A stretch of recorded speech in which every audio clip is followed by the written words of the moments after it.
Siapa berani kritik istana, tema Rosi malam hari ini. Undang-undang ITE pada mulanya dibuat untuk melindungi publik dari berbagai aktivitas percakapan di dunia maya dan kejahatan transaksi elektronik. Tapi pada prakteknya undang-undang ini lebih banyak digunakan untuk melaporkan pihak yang dianggap mencemarkan nama baiknya, mencemarkan martabat dan dianggap berseberangan pandangan. Bahkan ada tudingan kalau undang-undang ITE ini lebih banyak digunakan untuk membungkam lawan politik. Ada Bung Rocky Gerung di sini dan ada Bung Ade Armando. Bung Rocky Gerung sebagai orang yang selalu keras mengkritik presiden, isi kepala, lalu ada juga sering menggunakan istilah dungu.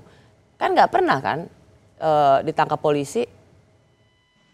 Oh ya, karena saya nggak punya kartu anggota FBI, maka saya nggak akan ditangkap tuh.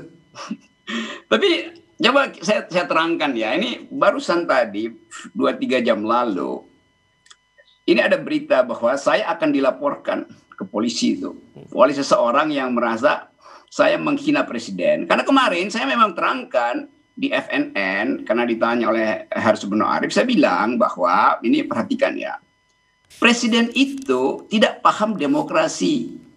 Karena itu yang mesti direvisi adalah otaknya, itu otak presiden. Saya nggak bilang otak Jokowi, otak presiden. Okay. Kenapa? Karena dari awal presiden menganggap oposisi itu tidak diperlukan. Padahal demokrasi intinya adalah oposisi. Yeah. Lalu orang marah, bahkan PSI, Partai Solidaritas Indonesia, melalui salah seorang ketuanya, minta supaya Pak Jokowi melaporkan saya ke polisi. Hari ini dia bilang begitu. Karena dia anggap saya menghina presiden. Dia juga dungu, dia nggak ngerti bahwa yang saya terangkan sebagai kepala negara, beliau tidak paham demokrasi. Apa buktinya? Karena beliau menganggap bahwa oposisi itu tidak boleh.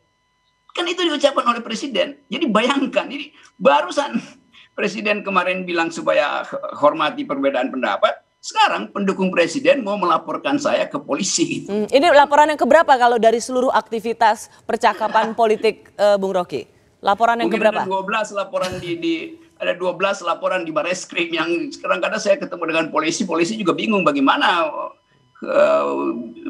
mendelikkan itu tuh. Jadi bayangkan misalnya teman-teman Ade ini. Ade berupaya untuk meyakinkan bahwa presiden itu tidak otoriter. Nah ini pendukung presiden ini baru 2 jam lalu saya mau dilaporin lagi tuh. Hanya karena saya bilang presiden harus merevisi otaknya, bukan ITE. Karena dasarnya kenapa saya bilang begitu? Karena otak presiden tidak paham tentang demokrasi. Apa buktinya?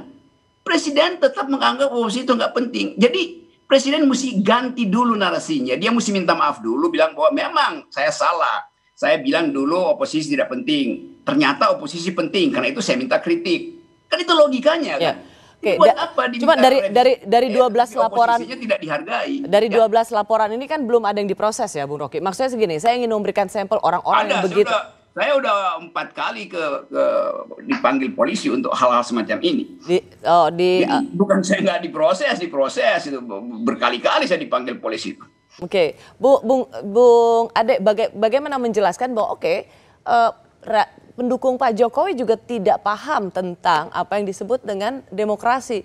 Sehingga susah juga untuk mengatakan Pak Jokowi bilang, ayo saya kritik, tapi kemudian mereka yang bersuara kritis digebuk oleh para relawan Jokowi. Pertama-tama, ya kalau digebuknya tanda kutip ya. Ya taruhlah ini adalah kerjaan para pendukung Jokowi, ya jangan salahkan Jokowinya dong. Para pendukungnya ini saking cintanya sama presidennya akan melakukan apapun untuk membela presidennya. Dan itu bagian dari demokrasi saja, biasa-biasa saja kan. Ini kan kebebasan berekspresi orang untuk menyatakan bahwa seharusnya Pak Jokowi menindak Rocky Gerung. Boleh nggak dalam demokrasi? Boleh ya. Apakah itu dilakukan oleh Pak Jokowi? Saya yakin enggak. Pak Jokowi itu anaknya dihina. Pak Gibran itu dihina sebagai orang yang ikut dalam cawe-cawe dalam bansos kemarin kan. Korupsi bansos. Dia nggak ngapa-ngapain tuh Pak Jokowi, padahal yang melakukan penghinaan tersebut atau penyebaran informasi tersebut adalah sebuah media terkemuka. Jadi Pak Jokowi tidak bermasalah. Nah sekarang saya mau bilang begini, yang tadi kasus, kalau Presiden Jokowi ini otoriter dan nggak percaya sama demokrasi, ada 12 kali Rocky itu diajukan ke polisi, ya masa nggak ada satupun di mana dia ditangkap, itu artinya apa? Artinya Jokowi emang nggak intervensi. Jadi polisi itu bisa dengan tenang memeriksa Rocky Gerung dengan menganggap dan mengatakan kita juga nggak tahu nih deliknya apa nih. Ini kenapa sih orang-orang pada ngadu gitu ya? Jadi saya pikir Bung Ade ini mengatakan apa yang dilakukan oleh relawan Pak Jokowi belum tentu merefleksikan sikap politik Pak Jokowi kan? Ya iyalah. Apalagi selama Pak Jokowi tidak koreksi pikirannya bahwa dia tidak memerlukan oposisi, selama itu pasukan pendukungnya akan berpikir bahwa oke, kita hajar sebagai buzzer, kita hajar Rocky Gerung, Jomhor segala macam tuh, Said Didu, kan sama aja pikirannya tuh. Jadi saya ingin Presiden Jokowi ralat dulu pikiran dia tentang demokrasi. Selama dia masih berpikir oposisi itu gangguan, gak ada gunanya. ITE itu soal kecil. Jadi presiden mesti datang dengan satu pidato singkat. Teksnya tolong dibuatkan. Bung Rocky, justru yang ini dikatakan oleh Bung Ade adalah begitu banyak relawan Pak Jokowi itu tidak monolitik. Siapa yang bisa mengatur sekian ratus gitu. Tapi maksudnya apa yang dilakukan oleh relawan Jokowi bukan selalu merepresentasikan sikap politik Pak Jokowi. Memang saya nggak peduli dengan relawan karena relawan itu kan otaknya separoh tuh. Separohnya adalah duit sebetulnya tuh. Yang saya peduli adalah Presiden Jokowi belum, saya bikin lebih lembut ya, belum paham demokrasi karena dia masih menganggap oposisi itu tidak boleh. Jadi tolong Adek bilang bahwa oposisi itu adalah sinonim dari demokrasi.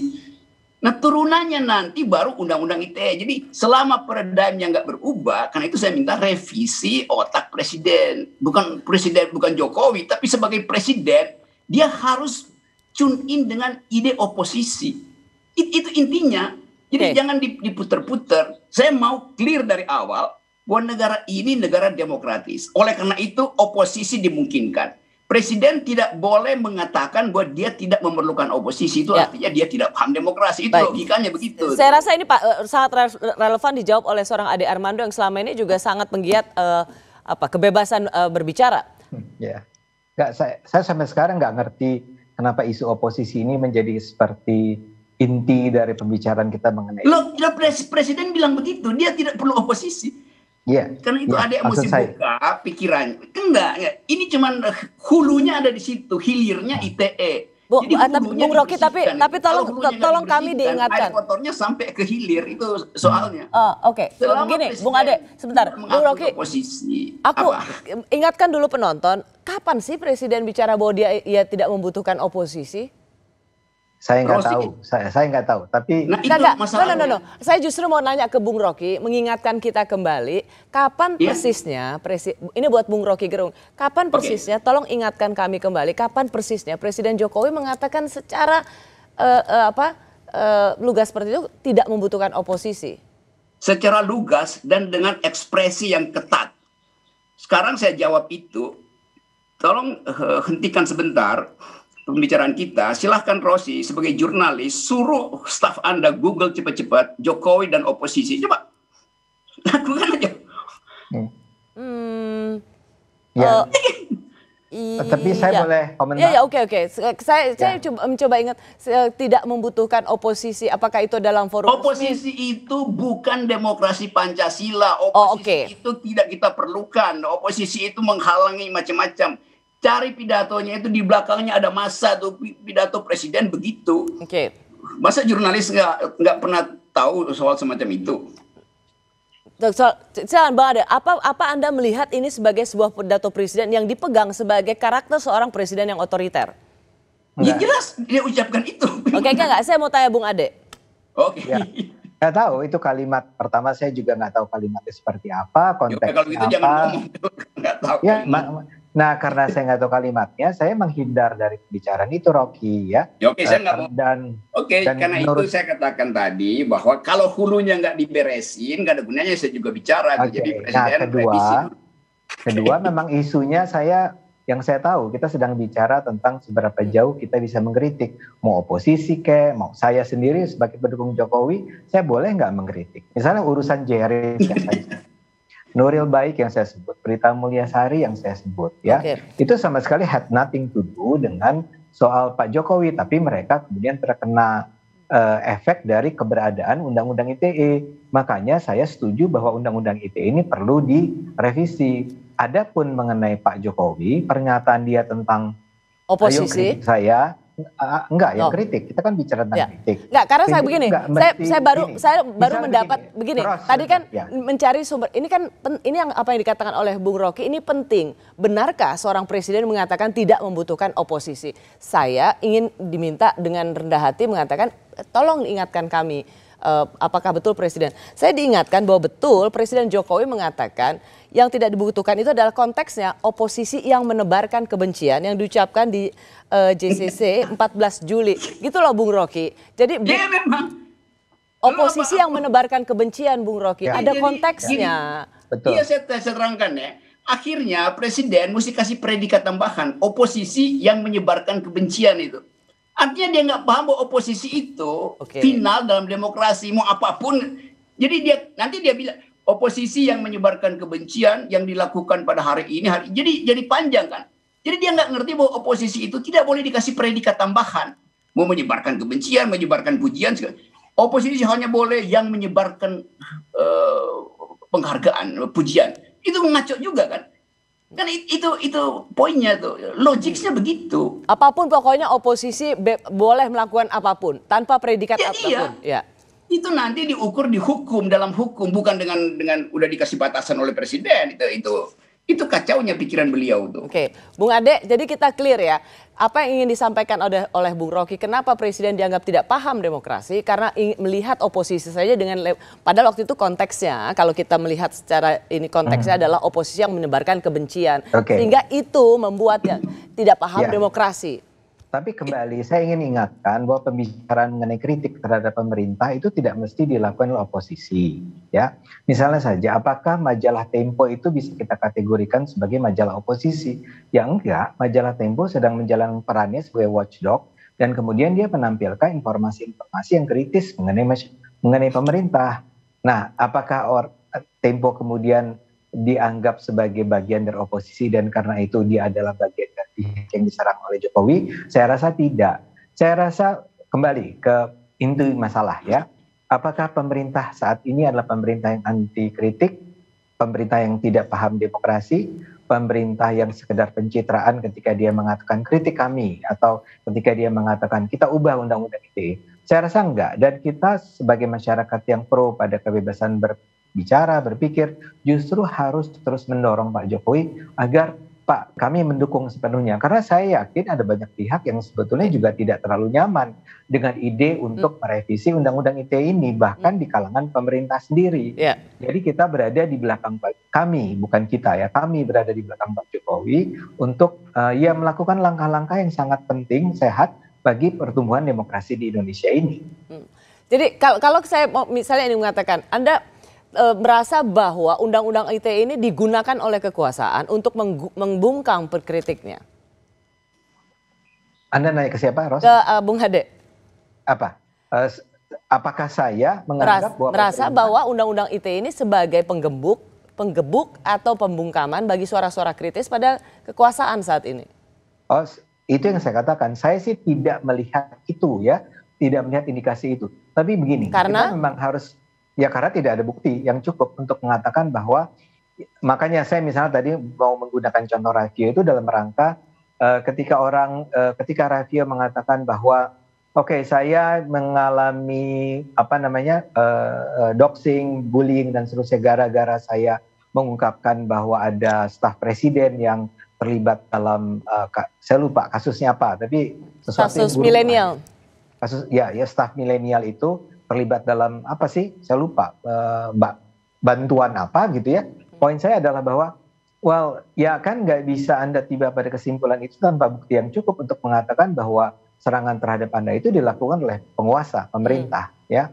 Tapi di sisi lain kita memang lihat ada contoh-contoh di berbagai daerah, pemerintah daerahnya, ya, kepala-kepala daerahnya menggunakan pasal-pasal dalam Undang-Undang ITE untuk meredam suara-suara kritis terhadap mereka. Ya.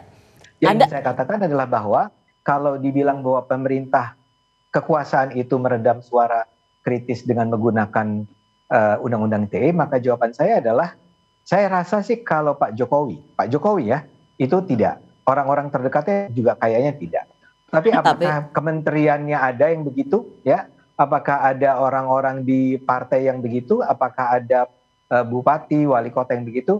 Saya rasa ada. Ya. Nah, karena itu kuncinya selama masih ada undang-undang ITE, ya sulit bagi kita untuk meniadakan kasus-kasus di mana suara kritis dibungkam dengan menggunakan sesuatu yang konstitusional sifatnya. Selama pasalnya masih berbunyi seperti itu, ya. Itu Bung Ade yang mengatakan selama ada undang-undang ITE siapapun bisa melakukannya atas dasar bahwa merasa dicemarkan nama baiknya tanpa harus tanpa harus melempar bahwa ini gara-gara ini karena berada di lingkaran Jokowi gitu kan? Oh iya.